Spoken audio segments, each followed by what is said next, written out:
Hi. Cool. How's living in the city with all this COVID stuff going on? It's very depressing.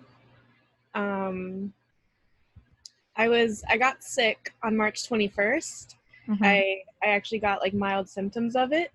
I had like a severe dry cough and like notified my editor. I'm a photo fellow at the Times, and I'm part of like a year-long program with them. And um, so I wanted to tell them that like I can't take any more assignments for like from then on, and I didn't know how. I mean, now I'm back to work. I've been working for like the past 2 weeks, but at that time it was like super annoying and sad because this is like the biggest story of our lifetime, and I'm at the biggest newspaper right now, and the opportunity to photograph it would be like insane. But yeah, I got sick. I got like a severe dry cough, and then that subsided, and then I lost my sense of taste and smell, and that was like really weird. Um, just like everything tasted like water, and I was like a little depressed. Like I was constantly sleeping, like throughout the day. I'd like wake up at like 9 p.m. and then like stay up all night and then wake up really early. It was annoying.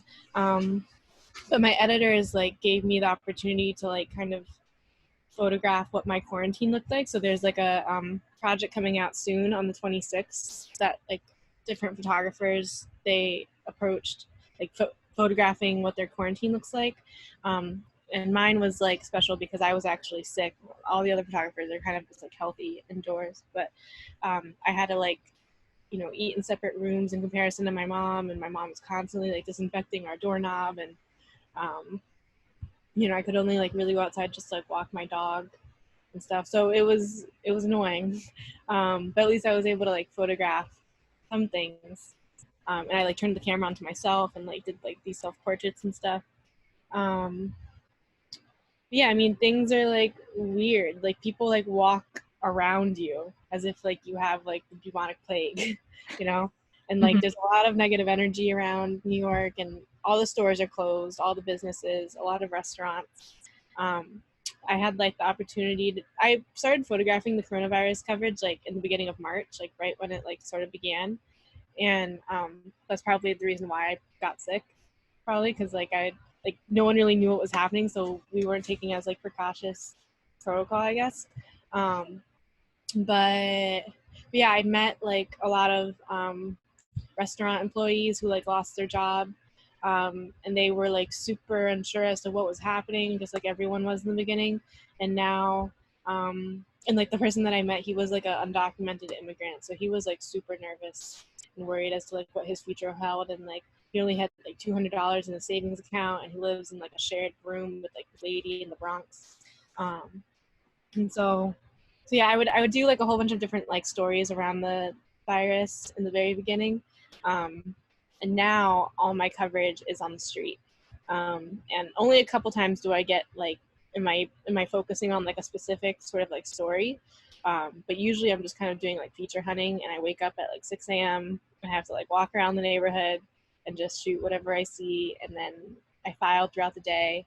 Um, and filing has gotten a lot harder too now, because usually I would like go inside like a bank and or like I don't know, anywhere, and just sit down and file because I have to send them immediately. But now I have to like go all the way back home to file. Hmm. Also because I need like an outlet because my computer dies pretty quick. So um I so yeah, it's stopped up like a lot of stuff, but like I'm in constant communication with my editors, and like they know that. So yeah. Also I'm like wearing a mask the whole time. It's like fucking weird. So yeah. Sorry, Is that's a lot. Wow. I'm glad you're okay now. Yeah, You're me feeling too. better. Thanks. I mean, you said you were photographing like more COVID related, and now you're like on the streets and doing that, like that back end, or not really back end, but really showing like kind of the emptiness. Hmm. Is there how is that like working, like the photographing with all these people and like being in that to now photographing like kind of empty streets? How is that feeling? Um, I mean, photojournalism is all about like connection. Like it's about relationship building and like the trust. And now there's like none of that. Like now people are more negative about images being taken than ever, I feel like, at least in my experience photographing on the street. People like are like, what are you shooting? But you know, people don't want to be like remembered by this, right? Like a lot of people are really offended sometimes when I'm like, I mean, I'm also using a long lens. I rarely ever use my 7200 until now, which has also forced me to like see different, which is good.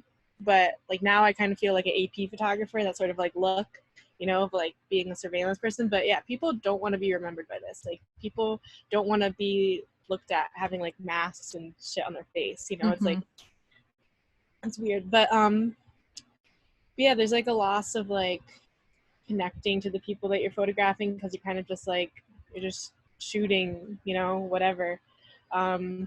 That's why I really like it when my editors do end up assigning me to like more like focused things. Like last week I went to Times Square and photographed these nurses that were all who were all from around the country and who were all boarding this one, like a couple buses. Excuse me, who were all boarding these buses to go to different hospitals around New York. So that was cool because I was like in an environment that I knew I had access to, and that like I still had to put in the work. I still had to talk to these people and like, you know, ask for their names, and like, you know, a lot of people would say they don't want their photo taken, whatever. So I'd still have to like work that, but at least I wasn't just like kind of wandering aimlessly. But it's kind of funny, like when I am wandering around and feature hunting, like it's interesting how like your gut kind of like and your intuition tells you to like go down this one street, and then like somehow fortune and luck is on your side and you're just like stumble upon like amazing scenes. So for example, my editors assign me a different neighborhood every day, but usually ones that are walking distance from my house. So I'm lucky and grateful that I live in the East Village, which is like a neighborhood that like thrives off like its funky charm and all this stuff and has like tons of characters. But I walked to Chinatown and Little Italy, and there I found I just like walked down this one street, and luckily I found these people who were like checking people's temperature before they walked into a grocery store, and I spent about like 30 minutes there just like shooting, and that was really cool because that's just like a totally different scene that you don't see every day. And the guy was like dressed up in a whole like hazmat suit, and yeah. So well, I don't know, I forgot what your question was, but yeah. Yeah, I mean that kind of that's answered pretty much my question. Is there anything that your editors have given you that you've like turned down because ethically, or you're worried about your safety or anything like that? No, it's more like the opposite way. Like I would be the one to be like, can I do this? And they'd be like, no. Yeah, no, I'm not like scared. I mean, mostly because like we don't know what immunity means. Like I felt like I had like mild symptoms of it, but I mean, I was never really scared. Like I don't know. I will do like anything for the picture, but my editors and every assignment I get, and every photographer, what they get at the bottom of their assignment says like your health and well-being is way more important and far greater than any picture. So like, and they take it very seriously. Like my managers, they're like, do not take the subway. If we see you taking the subway, you know, like they're very serious about everything. They sent me all the supplies, which is so nice because it's really, supplies here are super scarce. Like it's like insane. So I have like about 15 masks, and I have a whole bunch of gloves and Clorox wipes and hand sanitizer and all this stuff, which is super cool. And I mean, I have all like the camera gear I could ever have and need because I've kind of like hoarded all of it. I have like a massive like 200 to 400 lens, and like I have my 2 DSLRs and all this stuff because I never really went back to the office to ever return it after I used it. So like I kind of just like have it here, so I'm like good on that. But no, I pitch stories too to my editors about like things like I have friends that are like nightlife club promoters, and they are like alternating like their business methods. So now instead of like, obviously we can't go to clubs or bars anymore, but like they've done like online clubs like using Zoom, and it costs like $300 to like join a table or like join to join a chat, and like people are dressed up and like music is playing and like DJs are there, and like burlesque dancers are like doing their thing. So it's just like a weird like new online culture that's like existing now because of it. And so I pitched that story, and they were interested, but like nothing ever like really came out of it. But yeah, again, I'm like the one who'd be like more interested in like going to the more dangerous things than they are sending me. Yeah. What's your process when you go out to shoot and like coming home to disinfect everything or trying to be safe? What's your Yeah, process? I wake up. I mean, before I put on a mask. I don't really wear gloves because for me, gloves are a huge waste. I see gloves on the street every day. Every block I go on, there's just plastic gloves everywhere, and to me, I think it's just dumb. So I don't wear gloves, but I have them with me in case like anyone ever tries to like say something. But um, a lot of it is just like kind of like giving other people peace of mind, you know. Um, but yeah, I disinfect my stuff. Right now I'm not going into any like closed environments. Yesterday I went into one. I like photographed these people that were like making face shields for health workers, um, and you know, just to give them peace of mind, I like did everything right in front of them and like cleaned my shit and um, you know, washed my hands, all this stuff. um, but But yeah, I mean, when I come home, I throw before I even enter my house, I like throw out all the stuff that I like used out into like the street trash, and then my mom immediately makes me wash my hands as soon as I walk in, um, and then I like come home and file. Um, yeah, it's nothing too crazy. It's like it's like a normal routine thing, I guess. Mm-hmm. Yeah. How's working from home now that you have to like file? You have to wait and file at home, and you Well, said you your definitely miss computer. pictures, you know? Like Mm-hmm. I'm really good at timing these like filing times, which is like I've gotten better at it since like the very beginning of my fellowship. Like we've had like really intense filing times, for example, like when you photograph like the gay pride parade or Mm-hmm. Thanksgiving or like the 9/11 memorial, like you have like or campaign trails. Like campaign trails are like really crazy with filing times. Like as soon as like the nominee is done speaking, like immediately file, and you have like about 20 minutes basically. Um, so I actually like that rush and that like sort of like deadline feeling, but my editors give me set times, and I know they're always the same time. Like 3 p.m. is like the cutoff when the paper is like due for the next day, and Mm-hmm. that's when like the front page is like determined and like all this stuff. And so 2:30 is like my deadline. And so I try and like stop shooting at like 1:30, and then I come home from where I am, and then I'm able to file, and then I text them saying how many pictures I sent to the server, and they always give me like a nice compliment or say I did great. So that's nice. And then like in an hour from then, I see it online. It's super cool.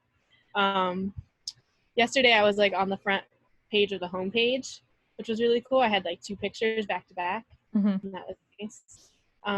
It's just cool to see like your hard work and like determination of like walking and wandering around aimlessly is like paying off, and people are seeing it and like making like a small difference in like my Mm-hmm. visual storytelling, you know. So yeah. And like you have to shoot with long lenses now, so like has that changed the way that you shoot and you go about like being creative with things? Yeah, it's super hard to like get like layered interesting pictures, um which is like what I'm into. That's like my style. Also, I haven't taken portraits in like 2 months, which also sucks because like I was at one point taking at least like 3 portraits a week, um, and that was like really nice because portraits isn't like my strong suit, but it like had been like when I was like shooting a lot of it. You know, I was like really Mm-hmm. prolific in doing that. And now there's like no portraits really to be made. So um, yeah, shooting with a long lens, it's nice for like cityscapes. Like, um, I'm now kind of like looking at the city in like a different lens. Like, I still find like interesting, kind of quirky moments. Mm-hmm. Um, but like the time of day that I'm shooting usually is like at noon, and the light is a little like sharp and bright. Um, and so I'm trying to like find areas where like I can really like accentuate photography. You know Mm-hmm. what I mean? Like I'm trying to find like interesting shapes and like zigzags of light. And I like wait. So yesterday I was in Wall Street, and Wall Street is like really beautiful for that. Like there's like little specks of light everywhere. So it's a lot of just like waiting, and because there's like no people outside, it's like a lot of waiting. Mm-hmm. So I'm just like waiting for this one person to walk in this one patch of light, and I'm using this long lens. But again, I kind of look like scary a little bit, like I have a mask on, I have this long lens, like it's like intimidating for someone. But they know why I'm there. Like a lot of people ask me like, oh, what newspaper do you work for? Like it's not like normal photographers are just like walking around taking pictures, like there's no one out. Yeah. um and yeah, I forgot what I was gonna say. But yeah. Is it weird seeing the city so empty? Like I see like the pictures on social media of Yeah, it's like scary. one car or one person walking in Times Square, and it's like this place is usually always filled with cars I mean, and this is the first time and the last time it will, I mean, maybe last time that it will ever be like this, And so it's kind of like you kind of want to like use it to its advantage, I mean, this all this time that we have, right? Like I've been personally like making a whole entire new website. I've been working on products that I haven't like looked at in forever that are like I made in college that like definitely need like some touch ups, but are good stories, so like are worth it. Um, but no, it's scary at night. At nighttime, I'm a night owl. Like I love walking around at night, and I much rather honestly prefer shooting this type of stuff at night. But it honestly does scare me. Like I'm usually like the one who's always like, no, let's just go, da da da. And then like at night here is like pretty creepy. Like tons of homeless people, tons of bums, tons of crazy people. It's just a shame because like the light is really beautiful because there's just like no people, and like when one person walks by, it's like whoa, you know. Mhm. Um, One time, I I wasn't able to shoot it because I was like sick, but I had to like walk around the neighborhood. But I saw this woman who was exercising like in the middle of her like entryway of like the apartment door from like the street to the apartment door, and it was like this like bright yellow light, and she was like doing jumping jacks. She was like this small little Asian woman, and I took a video of it. But it was like such an interesting scene, like the way people are like exercising now and like Mhm. letting it out. Yesterday also when I was at Wall Street, I saw this woman. She was by the pier, and she like held her mouth like this, and she screamed so loud. I'm like, what the fuck? But then I told her, I was like, let it out. And she was like smiling. So I don't know. It's weird, but it's also nice. Yeah. Is I mean, there Times did an amazing piece about like how New York was not meant to be empty. The Mhm. trains are like crazy, like especially because like you kind of forget what day it is and what time it is when like now, like Mhm. for me, there's only like 3 days of the week. It's like yesterday, today, and tomorrow. Like there's nothing else more than that. And even now that I'm working, I still kind of like forget what day it is. Mhm. Like today, I didn't realize it was Saturday. Um, and yeah, the subways are like pretty crazy. A lot of people smoking cigarettes inside the subway cars now, just like not giving a Really? fuck. Yeah, just doing whatever. And you can tell like the employees kind of feel like useless and pointless, yet like people are still riding. Mhm. I was in Harlem 2 days ago, and that place was popping. It was like a normal day, as if like everyone was out doing anything. Like there was no sense of like social distancing whatsoever. So it's like it's different in different neighborhoods. Mhm. You can feel it. Like in Manhattan, downtown is like very empty, very depressing, sad. Uptown, it's like lively culture, as if nothing had changed. So it's different in different places, but it's cool to see. Mhm. Yeah. That's weird. Yeah. Do you like know why it's like that? Or is it just because It's like some people they can't stay home. Mhm. Like I've been thinking about this a lot. Like people, I mean, you've probably seen headlines about this, but like people who've been domestically abused, like they have no choice but to not be home. Like, or like there's just a lot of homeless people, and it's crazy because there's so many vacant buildings in New York now. Like so many people here are rich and have like second homes and Mhm. like flew off to wherever, and there's just like tons of vacant buildings. Like when you cross the bridge, like all the lights are turned off and like the windows are empty, and it's just crazy the amount of people that are on the street. But I mean, people, it's funny, like in the beginning I kind of thought it was like an individual would think like, oh, no one is outside, so I'll go outside. But then everyone is thinking that, so then like it just like doubles and doubles. Yeah. But a lot of people are like hanging out in the parks and stuff because it's getting nice out. Like people don't want to be like cooped up in their house, especially like New York apartments are small. Like again, like rich people have gigantic homes, and if they are rich, they like went to like their second home. They're not staying here, because there's nothing to do here. There's like no restaurants open. Like people don't want to wait in line at the grocery store. It's like, is it worth it? Like it's like 3-hour line wait to like go inside and get what, like chicken? Like it makes no sense. I'd rather go somewhere that they can, like, if they can, yeah, but be not a lot of people, be not a lot of people normal. can do that. Yeah. Not a lot of people can do that. And also like I mean, where I was going uptown, like I was going on like the busy streets because I wanted to see if people were there, and they were. And a lot of delis are staying open, which is good because like those places are essential. I saw like a makeshift coronavirus testing site on the street, which was kind of interesting and funny and ratchet. Like, it was like this big white tent, and these people would just like do virus testing because like the hospitals are all booked up, and they just like take anyone. So I don't know. People are like trying to make a buck. They're like selling masks on the street. I had to pay someone $2 so I could like $2 for a mask, which was fine because then I got an extra mask, but to take the picture because I like the mannequins were all wearing masks, and I was like, whoa, this is crazy. And all the people were like looking at it because they're interested in buying. And Is there a project that you've worked on that you're most proud of during this whole pandemic era?